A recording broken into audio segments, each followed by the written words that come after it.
2018 में रमजान के महीने में एक बच्चा था जुनैद, हाफिज जुनैद, 18-17 साल का बच्चा दिल्ली से नए कपड़े लेकर अपने घर को हरियाणा में जा रहा था तो भरी ट्रेन में जुनैद को चाकों से मारा गया। चलती हुई ट्रेन में जुनैद को मारा गया। कोई उठ के जुनैद को बचाने को नहीं आया, कोई नहीं आया, सब देखते रहे, चाकुआं पड़ते रहे, वार पड़ता रहा।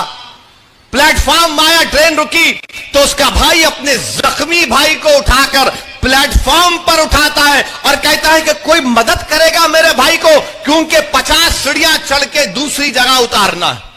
कोई नहीं आया। यह सेकुलरिज्म है। मैं अपने बच्चे को उठाता हूं, अपने भाई को, अपने बेटे को, और 50 सीढ़ियां चढ़कर 50 सीढ़ियां उतरकर पुकारता हूं कि भाई को एंबुलेंस लाओ, मेरा भाई मर जाएगा, मेरा भाई मर गया, मेरा बेटा मर गया। सेकुलरिज्म जिंदाबाद।